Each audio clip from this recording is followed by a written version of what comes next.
Hello friends, my self doctor Ashish Panchal, your biology NEET guru from Trisha institute of biology. बच्चों, आज जो हम टॉपिक डिस्कस करने वाले हैं वो है स्ट्रक्चर ऑफ सीड।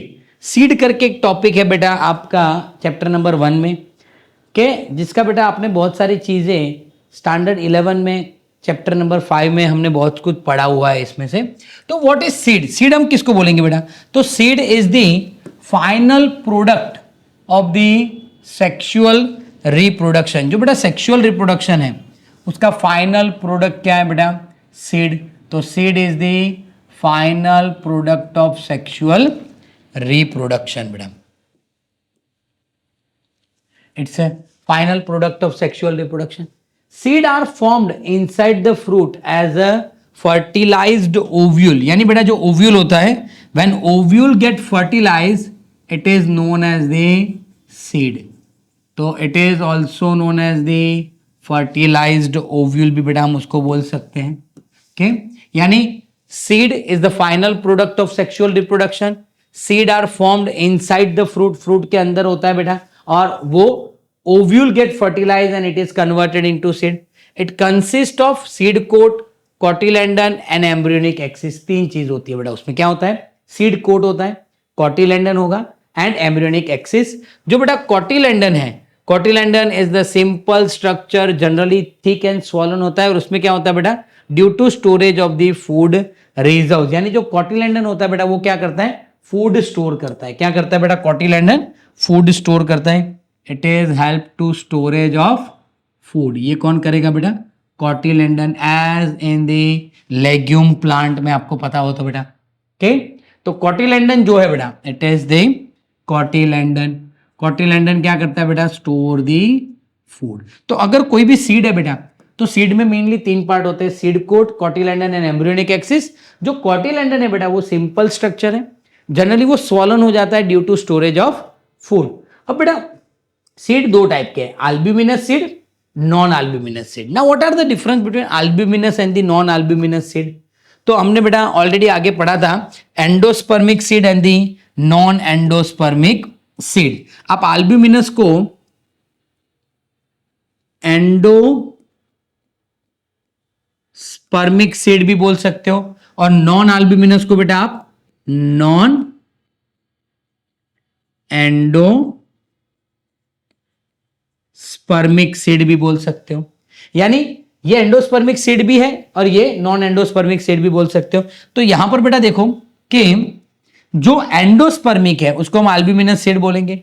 यानी during the development of seed और embryo development, some amount of endosperm is still remaining present, retain a part of endosperm as it is not completely consumed during the embryo development। यानी बेटा during the embryo development अगर complete endosperm consume नहीं होता, complete endosperm utilise नहीं होता, तो उसको हम अल्ब्यूमिनस सीड भी बोलते हैं, एंडोस्पर्मिक सीड भी बोलते हैं। जैसे एग्जांपल है बेटा व्हीट, मेज, बार्ले एंड कैस्टर।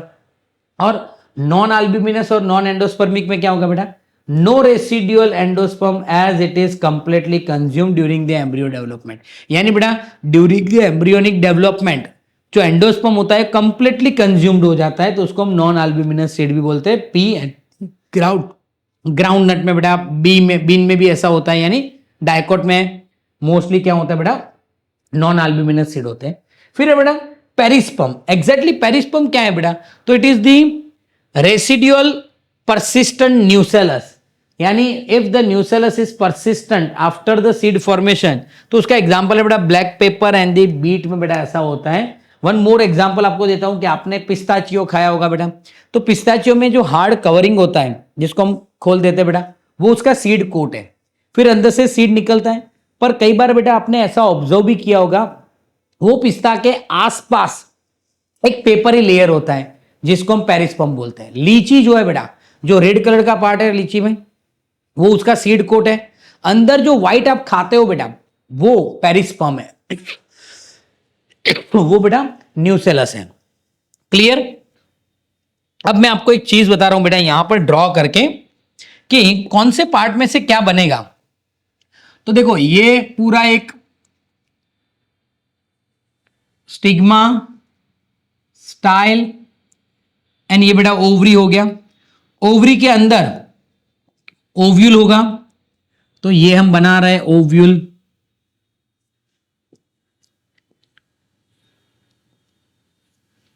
ये ओव्यूल हो गया बेटा। अब लेबलिंग मैं कर रहा हूं, तो ये है बेटा वॉल ऑफ ओवरी। ये क्या है? Wall of ovary.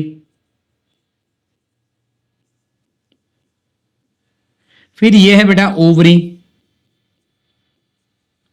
फिर ये दोनों है बेटा वॉल ऑफ ओव्यूल, और ये क्या है? ओव्यूल। सो बेटा आफ्टर फर्टिलाइजेशन ये सारे पार्ट को हम क्या बुलाएंगे? तो ओव्यूल जो होगा बेटा वो बन जाएगा आफ्टर फर्टिलाइजेशन, येलो पेन से मैं लिख रहा हूं, it is seed. Covering of ovule जो है बेटा वो बन जाएगा सीड, सॉरी वो बन जाएगा सीड कोट।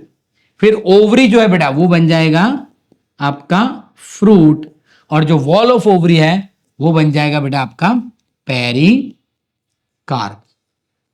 तो एग्जैक्टली बेटा बिफोर फर्टिलाइजेशन ये नाम होंगे, after fertilisation ovule seed, wall of ovary seed coat, ovary ovule अरे फ्रूट बन जाएंगे, और वॉल ऑफ ओवरी जो है बेटा वो पेरिकार्प बन जाएगा, यानी फ्रूट कवरिंग हो जाएगा। क्लियर? अब आगे देखते हैं बेटा कि सीड कोट, सीड कोट किस में से बनता है? तो इंटेंग्यूमेंट जो होता है बेटा, integument of the ovule harden as tough protective seed coat. तो बेटा सीड कोट कहां से बनता है? तो इंटेंग्यूमेंट में से बेटा सीड कोट बनता है।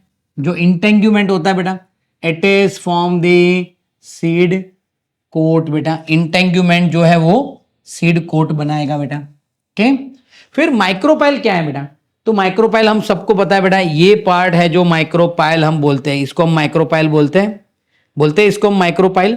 ओके, तो माइक्रोपाइल एग्जैक्टली बेटा a small opening just above the hilum. It remain as a small pore in the seed coat। बेटा सीड कोट में एक छोटा सा पोर्स होता है जिसको हम माइक्रोपाइल बोलेंगे, और वो माइक्रोपाइल से बेटा क्या? Water at the time of germination water अंदर एंटर होगा, तो it facilitate the entry of O2 and water into the seed during the germination. बेटा यानी आप देखो बेटा, अगर यहां मैं आपको बताऊं कि हाइलम होता है, आपने कई बार सीड देखा होगा ना बेटा, तो सीड में एक ब्लैक डॉट होगा, उसको हम हाइलम बोलते हैं, स्केर बोलते हैं। अब ये हो गया बेटा आपका ओव्यूल जो है वो सीड में कन्वर्ट हो जाएगा, ये फ्रूट बन जाएगा, तो यहां एक दूसरे के साथ वो चिपके हुए होंगे। तो ये जो पार्ट होगा बेटा, जब फ्रूट बनेगा उसमें से जो सीड होगा, ये पार्ट यहां पर एक ब्लैक डॉट होगा सीड के ऊपर, वहां सीड फ्रूट के साथ अटैच है जिसको हम हाइलम बोलते हैं, और जस्ट उसके अबो ये पोर्शन में बेटा माइक्रोपाइल होता है जहां पर पोर्स होता है, और वो पोर्स से वाटर अंदर एंटर होता है। एज अ सीड मैच्योर, जब बेटा सीड मैच्योर हो जाते हैं, हमारे घर में जितने भी सीड है वो सब मैच्योर सीड है, water get reduce and seed become relatively dry. Around 10 to 15% उसके मास के अकॉर्डिंग बेटा उसमें पानी रह जाता है, यानी वाटर जो होता है बेटा वो रिड्यूस हो जाता है और सीड एकदम ड्राई हो जाता है। और ये जो ड्राई सीड है बेटा हम वो स्टोर करते हैं और एज अ फूड हम यूज करते हैं, और पूरे साल के लिए उसको हम बचा के रखते हैं बेटा। The general metabolic activity of the embryo is slow down. अब जैसे ही बेटा सीड जो है वो ड्राई हो जाएगा, उसमें से पानी का कंटेंट है वो कम हो जाएगा, तो उसका जो मेटाबॉलिक एक्टिविटी होगा वो भी क्या हो जाएगा? कम हो जाएगा। द एम्ब्रियो में enter into the state of inactivity call the dormancy. बेटा जो एम्ब्रियो है बेटा, वो एम्ब्रियो क्या हो जाएगा बेटा? स्टेट ऑफ डॉर्मेंसी, यानी वो डॉर्मेंट कंडीशन में चला जाएगा बेटा। It is a state of dormancy. Dormancy का मतलब है बेटा उसका जो एक्टिविटी होगा वो क्या हो जाएगा? जीरो हो जाएगा। एक्टिविटी क्या हो जाएगा बेटा?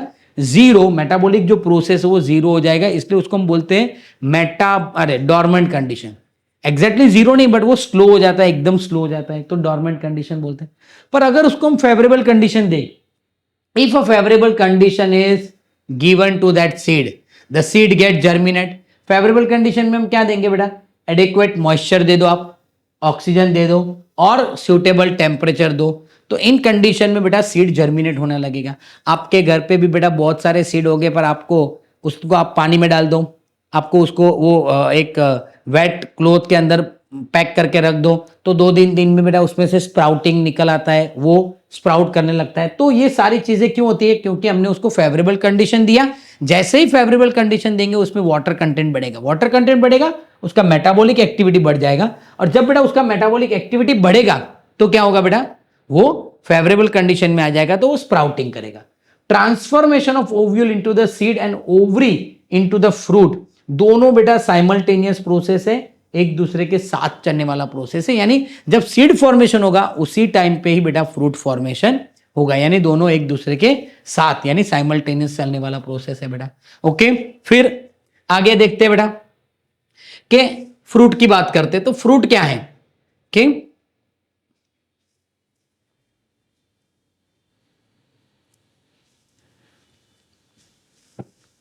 तो देखो बेटा, study of fruit is known as the pomology. Fruit कहां से डेवलप होता है? It is develop from the ovary develop into the fruit. Okay, और जो वॉल होता है बेटा, wall of ovary is develop into the pericarp. तो यहां पर बेटा हम लेबलिंग भी कर ले कि ovary, ovary develop into the fruit, ovary में से क्या बनेगा बेटा? फ्रूट बनेगा। And the wall of ovary is develop into the pericarp बेटा। ओवरी का जो वॉल होगा वो क्या बनाएगा बेटा? पेरिकार्प बनाएगा। क्लियर? के wall of ovary is form the pericarp. जो बेटा फ्रूट होता है उसमें जो पेरिकार्प होता है वो 3 पार्ट में बेटा डिवाइड होता है। एपिकार्प सबसे बाहर, मीजोकार्प मिडल, और एंडोकार्प इनर पार्ट बेटा। यानी फ्रूट में जो वॉल होता है बेटा, एक्चुअली फ्रूट की जो वॉल होती है पेरिकार्प, वो 2 तरीके का होता है, एक ड्राई होता है और फ्लैशी होता है। ड्राई फ्रूट के एग्जांपल है बेटा ग्राउंडनट, मस्टर्ड, ये सब ड्राई फ्रूट के एग्जांपल है। फ्लैशी फ्रूट के एग्जांपल है गुआवा, ऑरेंज एंड मैंगो। जिसका पेरिकार्प जो होता है बेटा फ्लैशी होता है, और जिसका पेरिकार्प फ्लैशी होता है तो उसको हम 3 पार्ट में डिवाइड करते हैं, एपिकार्प, मीजोकार्प, एंडोकार्प। मैं आपको बेस्ट एग्जांपल दे दूं बेटा मैंगो का, तो मैंगो में सबसे बाहर जो येलो कलर होता है, थीन लेयर, उसको हम एपिकार्प बोलेंगे। फिर जो बीच में जूसी पार्ट होता है जो हम खाते हैं बेटा, एडिबल पार्ट, वो मीजोकार्प है। और सबसे अंदर जो हार्ड पोर्शन होता है बेटा उसको हम एंडोकार्प बोलेंगे। जिस फ्रूट का बेटा एंडोकार्प हार्ड है, याद रखना बेटा, जिस फ्रूट का एंडोकार्प हार्ड है उसको हम ड्रुप फ्रूट बोलते हैं, और जिस फ्रूट का एंडोकार्प सॉफ्ट है उसको हम बेरी फ्रूट बोलते हैं। नाउ ये टॉपिक अभी बेटा टेक्स्ट बुक में नहीं दिया हुआ है, classification of fruit on the basis of their origin. तो बेटा simple fruit, aggregate fruit and composite fruit, 3 type के फ्रूट है।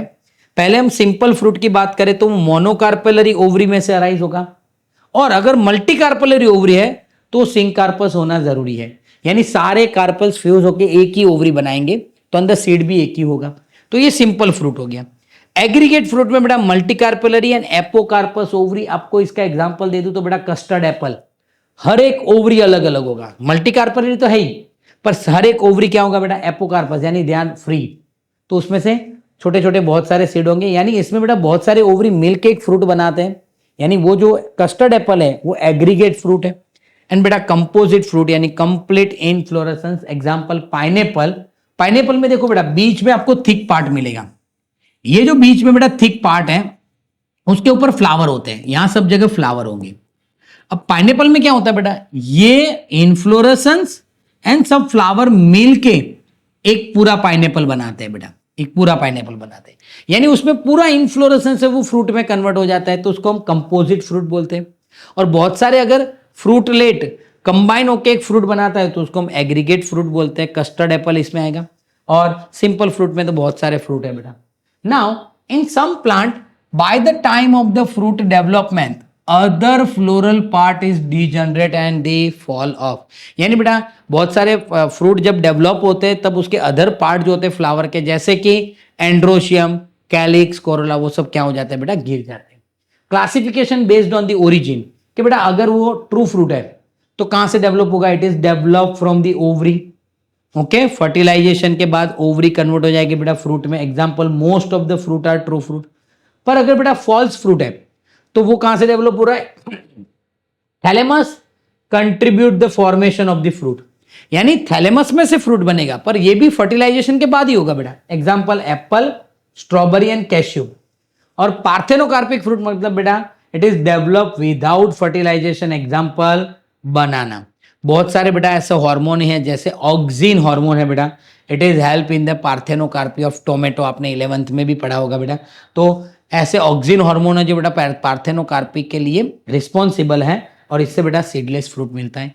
तो ये हो गया बेटा फ्रूट। तो यहां तक एक बार वापस मैं ब्रीफ फटाफट बोल देता हूं कि सारा टॉपिक आपको याद भी रहे बेटा।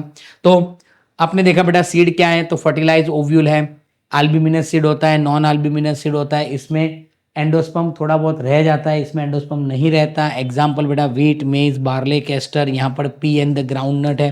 फिर यहाँ पर बेटा हमने देखा कि सीड कोट होता है जो एंटेंग्यूमेंट में से डेवलप होता है, माइक्रोपाइल है, छोटा सा पोर है, वहां से वाटर एंटर होता है ड्यूरिंग द जर्मिनेशन।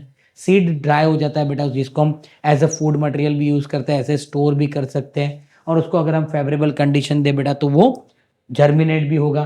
फिर है बेटा फ्रूट, तो उसको पोमोलॉजी बोलते हैं स्टडी को। फ्रूट ओवरी में से डेवलप होगा। फ्रूट के जो पेरिकार्प होता है बेटा वो ड्राई भी होता है, फ्लैशी भी होता है। फ्लैशी होता है तो 3 पार्ट होते हैं, एपिकार्प, मेसोकार्प, एंडोकार्प। ये 3 टाइप के फ्रूट होते हैं बेटा जो टेक्स्ट बुक में नहीं दिए, सिंपल, एग्रीगेट एंड कंपोजिट। ये आपने 11th में पढ़ा होगा बेटा। True fruit develop from the ovary, false fruit develop from other than the ovary, mostly thalamus, and parthenocarpic fruit मतलब डेवलप विदाउट फर्टिलाइजेशन। अब नेक्स्ट टॉपिक देखते हैं बेटा कि advantages of seed and the viability of the seed. तो बेटा advantage of seed, the pollination and the fertilization are independent of water, but seed formation is more dependent on water. आप देखो बेटा pollination wind से भी होता है, ऐसा जरूरी नहीं है कि पानी चाहिए, इंसेक्ट भी पॉलिनेशन कर सकता है। फर्टिलाइजेशन में पॉलिन ट्यूब फॉर्मेशन से भी बेटा फर्टिलाइजेशन होता है। यानी पॉलिनेशन और फर्टिलाइजेशन वो पानी के ऊपर डिपेंडेंट नहीं है, पर seed formation is more dependent. They have better adaptive strategy for dispersal to new habitat and help the species to colonize in the new other area.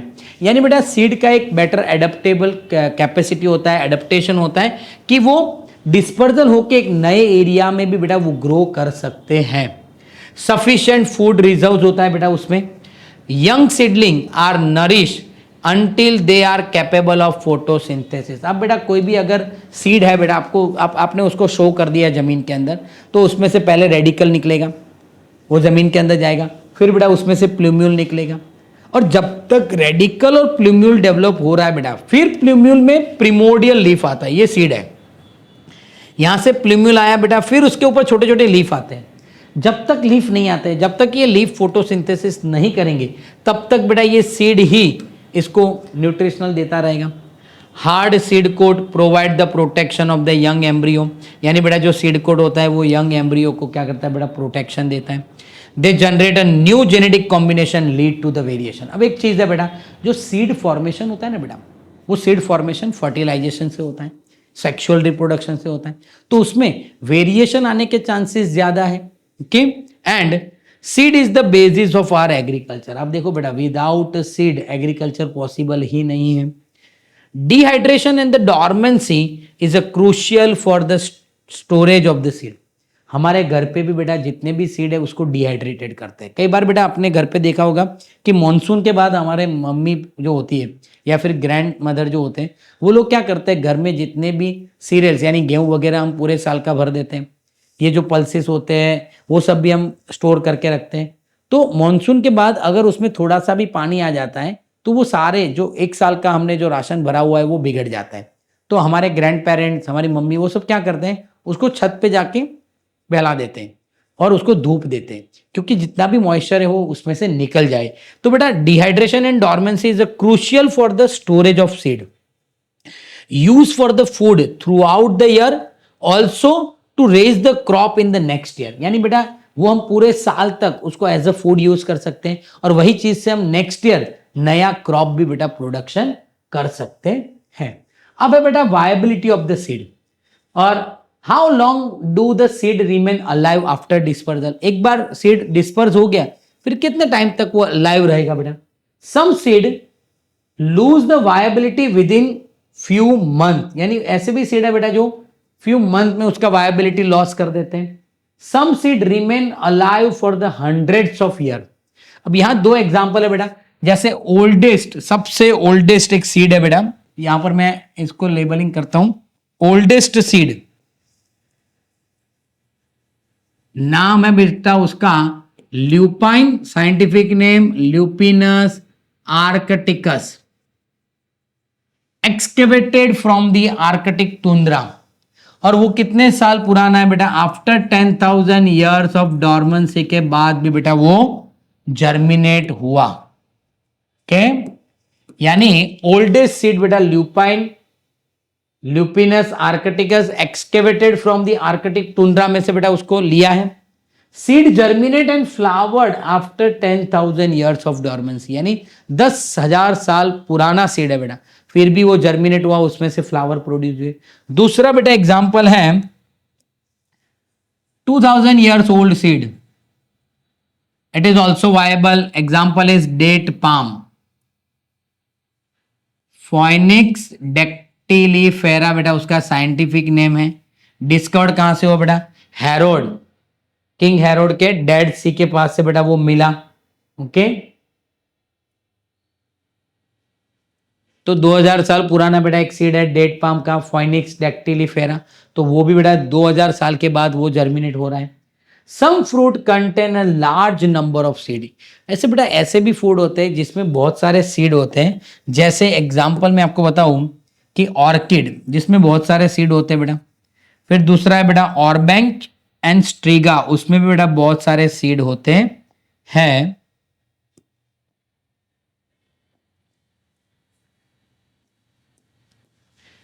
Orchid each fruit contain the thousands of tiny seed, और ये बेटा same in the some fruit like parasitic fruit है बेटा ये ऑर्बैंक and the स्ट्रीगा, उसमें भी बेटा एक साथ बहुत सारे सीड होते हैं, टाइनी टाइनी छोटे छोटे। क्लियर? तो ये हो गया बेटा हमारा advantages of seed, viability of seed, और ये पूरा टॉपिक है सीड। ओके, तो अगर बेटा आपको हमारे वीडियो पसंद आ रहे हैं तो प्लीज वीडियो को लाइक कीजिए और चैनल को सब्सक्राइब करना मत भूलिए। Thank you, have a good day.